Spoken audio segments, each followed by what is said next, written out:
Greetings, ladies and metal-gents, and welcome to this latest narration of the web series There Is No Epic Lucha, Only Puns. If you are new to the series, there is a playlist listed down below in the description. And as always, I hope that you enjoy Delta vs. Hero. Delta moved back away from the 5 strange robots as they moved in deeper. They were human-shaped, but they had no features to convey any sort of assuring feeling. Blank faces made of white stone that connected to round egg-like bodies that had thin manner paths and intricate patterns, while the limbs hung loose and bondless, more like whips than usable limbs. Fair play, even their murder robots were bland-looking. Delta moved down the tunnel, unable to take her eyes off the approaching threat, her arm still stinging from the attack that they had done to her avatar. Just as one of the things raised a strange crossbow that grew out of its hand, Lord Mushi appeared before her and let the arrow slam into his shoulder. The arrow hit and buried deeper than any weapon her monster had encountered before, even Fairplay's seed weapon. The entire thing was made of foul dungeon manna that felt stale. Not stale, Delta realized, but decayed, like putrid gases given off by the rotting dead. Manners dictate that I welcome you, but my rage demands that I destroy you, Lord Mushi announced with a deep voice as he eyed the wound on Delta's arm. Mushi, Delta tried to say, but the giant lord of fungi shot forward, arm cocked back. One of the robots rushed forward, and they met in the entrance hall. The thing's arms cracked and crumbled as Lord Mushi pushed against it. The thing tilted its head, and Delta had a horrible sense of something sucking on her earlobe without her consent as mana was drawn in through dozens of tiny marks in the thing's body. The cracks began to smooth over, and its small shoulder grew into spheres. It began to push back against Lord Mushi with more ease. Delta cast her fear and disgust aside so she could peer hard at the thing with her dungeon senses. It was so wrong, painfully wrong. It wasn't just that they were made of destroyed dungeon cores, but they had been broken in another way too. Dungeons absorb things and grew in response. These things did that too. But someone had mangled their code so badly that their growth aspect was out of control, changing at the slightest threat. Delta's eyes burned, and she had to pull back. Lord Mushi, let's retreat and think of a plan, she ordered.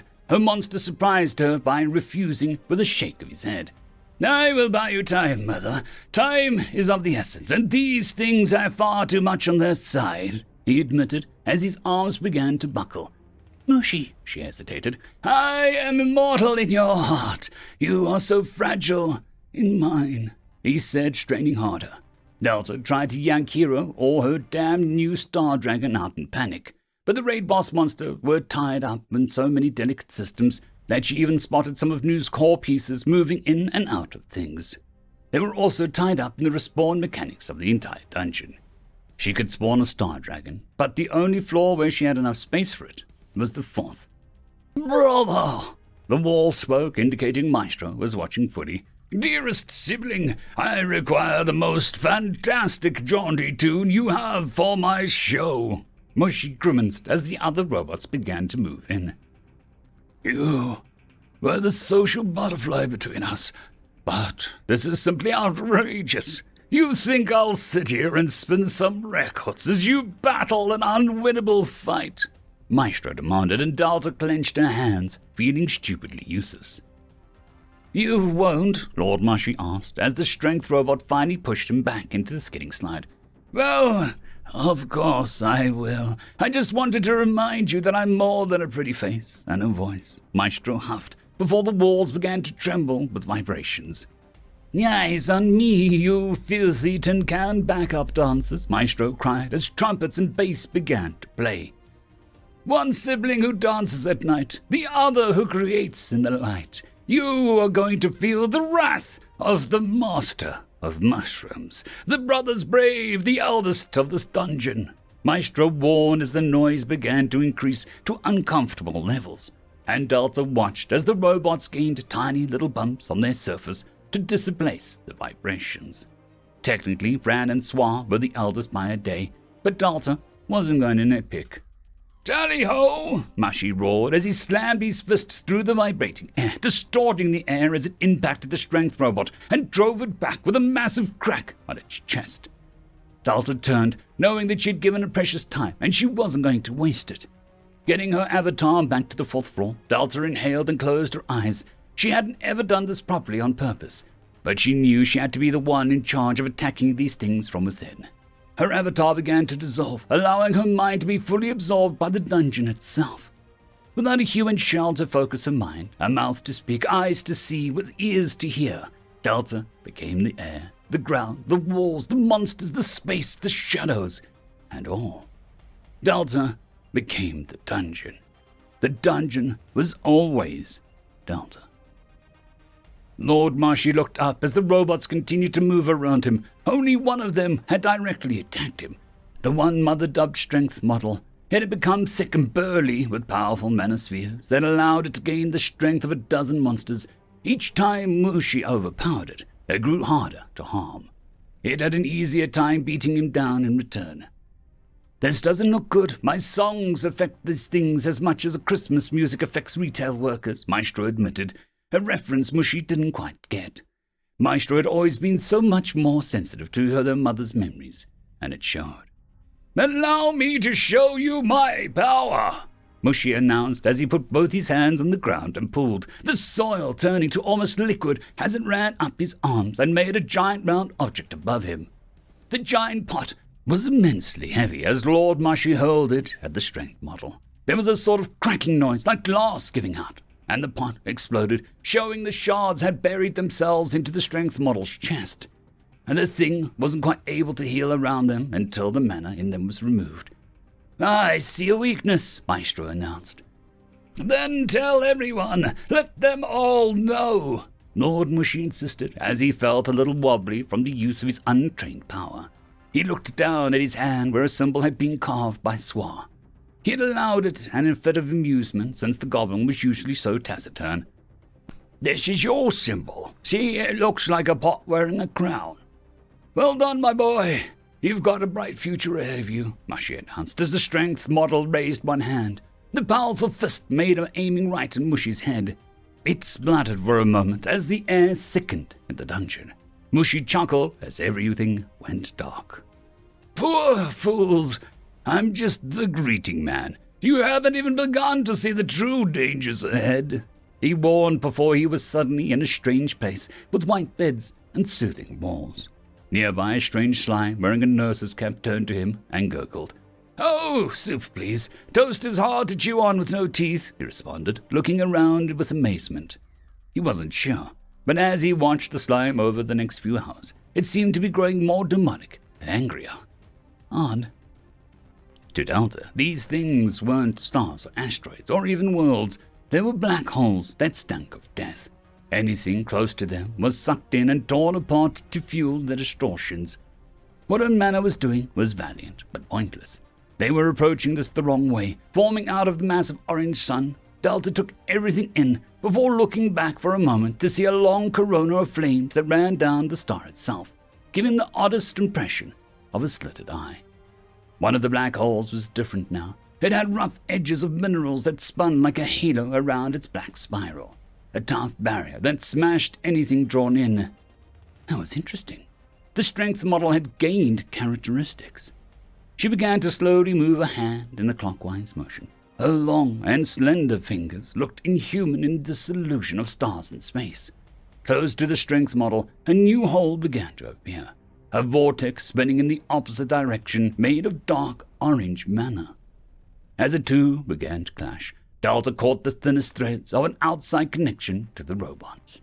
It was too ethereal and gossamer-like for her to touch, but she took note of it as she continued to form dozens of orange vortexes around the invaders. Each hole was like someone taking a thumbscrew to a different part of her arms, bursting her skin until it was close to tearing. Delta powered on through the discomfort. This sort of pain was easy to accept compared to the potential agony these things could inflict if they found her guests, or her core. Just as she was about to pull back, something very odd happened. In the distance, a star she had presumed was just background imagery to this whole symbolic scene glowed a deep blue, and wisps of a familiar manner emerged. "Pain. I stop pain," Foodie said with conviction. The vortexes of orange took on slithers of white particles. "My God, I'm salty, Delta said as she eyed the entire affair. She pushed on, trying to understand how food was reaching her from so far away. Muffet had been tested numerous times, quite often. She was the first lesson of the dungeon to those who brought might instead of heart. These interlopers were different, perhaps not in tactics, but results.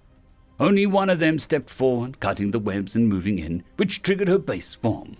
The fight had easily gone her way to start with. He got caught in webs and struggled to even touch her. But as the fight progressed, the robot had changed. It slimmed to an almost hourglass shape, forming a second set of smaller arms, and the webs just slid out of its form. It was faster now as well. Something about how its legs looked more jointed. Mother whispered to her, or perhaps Muffet just heard her thinking aloud, "Speed model." Muffet jumped back as it sliced at her with the razor-sharp fingers it had, and one of her legs went flying off. Most bothersome. Now her perfectly mastered dance of go leap off a massive cliff and perish from this mortal coil would have to be adjusted to go and die. Most ungraceful. With a slow exhale, Muffet felt a change overtake her, her back cracking open like a cocoon as her new form rose up, stretching human limbs. Her beautiful face clicked pincers and moved her radiant eyes all around. She was truly the height of a human beauty and spider culture. She raised one hand, feeling power growing around her fingers. With a small smile, she tried a human gesture that could convey one's deepest displeasure. It felt glorious. Then she began to glow and moved like a pale wind.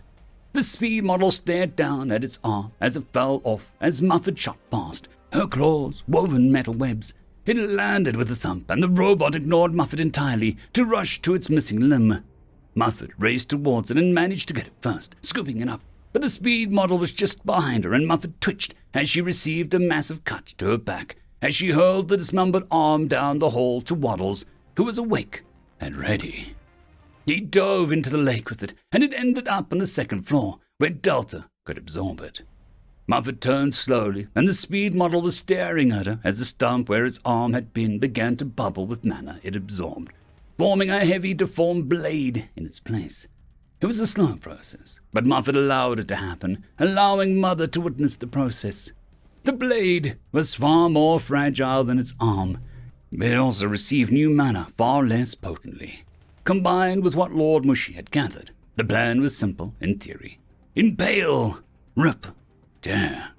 She raised her hands and the robot ahead her shifted slightly, its form becoming blurry, harder to focus on.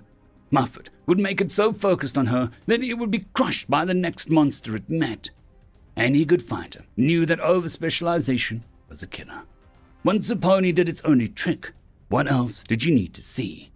She moved forward, head low. Speed model became a whirling wind of death, but Muffet took 2 more arms. The giant statue of a rectangular screen with hands was intriguing, but Yatina felt paralyzed by choices all around her. Dolls seemed to wait for her to explore. I should go back to the library, she decided, but when she turned, there was a very handsome stone statue of a gargoyle in front of the hall where the food was. How did that get you? Blah, Quee muttered as he draped himself on a bench in a massive garden. It's so humid and mana down here. How does anyone survive? He complained. That reminded Yatina to check her mana charm, but she was surprised that it had hardly lost any power. The thing was not a great product, so she had no idea why it hadn't failed on her yet. Yatina, Quee asked suddenly, his tone very strange. Does Fairplace use strange robots in dungeons? He asked, and the question was so left field that she needed a second to process it. They shouldn't. The only series we have in that sort of vein is the Hellion models, but while they have a promising success rate from what I read in the reports, not in my department, you see. I and others brought up issues with their use, Yatina said as she examined the garden with curiosity. There were a lot of weird gargoyles placed around the room, and in such odd places, too. Issues? Alpha questioned with a frown. Well, the Hellion series has a problem of evolving using some sort of red code secret material. If they hit some kind of threshold, they sort of tend to go off the rails. It's an issue, but nothing compared to the progressive tagging models designed for dungeons with over 100 flaws. Those are never going to see the light of day, which is a shame because their ability to analyze things would make my job a lot easier. Yutina huffed as she shook her head. Off the rails, as in they explode, or off the rails as in... Qui trailed off, and Yutina shot them both confused looks as their intense expressions. Why did they want to know so badly? They hit an evolving loop function, drain everything in the immediate area of mana to fuel the process, and when they run out, they explode with dangerous force, she explained patiently. Silence was their only response, and Yutina tried to assure them with a smile. Only an idiot would employ them. They need massive work and a dozen permissions to even be worked on, she promised them. Still, it wasn't like the hero units or the pro-tag ones were the worst. She was obligated not to mention the theoretical designs the company wanted to make. The courageous regent model, singular model. Her stomach twisted, but while she was not under contract not to talk about it, since she had no core to be contracted with, they had ways of knowing if one spoke about a project or not. What's behind this door? She announced and threw open to reveal a massive dark blue-skinned demon with burning eyes and an aura that reeked of sulfur and bacon. They stared at each other. Nice eye, the demon grunted. Nice beard was all she could reply with. This tension was awkward, so Yutina did what the sane person would do. She got so stressed that she caused a spontaneous nosebleed and rocketed out of her nose like a defensive weapon. There was a long pause. We should go grab a drink, the demon said, looking impressed. Not the response Yutina had hoped for, honestly. Delta tried to make sense of the arm that she'd absorbed, but it was hurting her mind. The core piece inside, the robots themselves, were almost designed to be growing and evolving bombs. There was no logic in place to go enough. They consumed and gorged until they'd find no more food. Getting inside them was growing easier as they continued to adapt. While her mana was used and torn apart, their makeup was still used as the foundation for the robot's upgrades. It was there she made a horrible discovery. The shards weren't dead, as she first thought. They were akin to an unfortunate person in a vegetative state, unresponsive to any stimuli, except they kept working. What was worse was that she saw how the constant mana surges were causing the tips of the shard to grow. These weren't pieces of dungeon core. These were cuttings. Like Delta needed any more provocation to destroy these things. But there was a silver lining. These machines were only resistant to her when active. She followed the gossamer thread connection to the hero models outside, where she found dozens more waiting. Delta held her hand out and closed her eyes. Rest, she said with sorrow, and every inactive model had its core shattered. The act of releasing the shards didn't do anything other than put an end to the disgusting existence. If they were alive, sentient, and able to learn as individuals, Delta would have saved them. These were just broken brain matter, stuck on loops with no self to govern it. Wait, Delta blinked at that thought. If a core itself wasn't giving the orders to the heroes themselves, what was? She gave them another look, using the speed model as a sample, as it was the most developed. Looking closer to a space hurricane than a black hole now. In the robot's body, moving around the core, was a weird flat piece of metal. It took a lot of effort, but Delta saw it had been stamped with a symbol. A sort of T with its left arm cut off, and a weird R. Delta knew that symbol. It was on her front door. Gamma. She tried to examine it, but it had the power not unlike her own to repel when seen. What are you? She asked. I am that which is left behind. I am that which is left behind. I am that which is left behind. Are you Gamma? She yelled, frustrated with all of this. I am that which is left behind. I am that which will surpass. I am that which will leave behind. I don't understand, Delta whispered. To be discarded or to discard. A sword cannot change its nature. I am that which is left behind. I am that which will use you to surpass. I am that which was left behind. I am that which was left behind. Number 255. Delta moved her massive symbolic hands together, cracking her knuckles. You may not be one of my kids, but I'll educate you all the same, she's warned as the air became charged. School's in session, and today's lesson is on how badly you done goofed, she added. I am that. That is about to get a butt-whooping. I know, you may be able to replicate a dungeon and Gamma in one form, but I am Delta. I don't replicate. I break, she said, and her aura began to grow. I will upgrade! I will evolve! But CDs?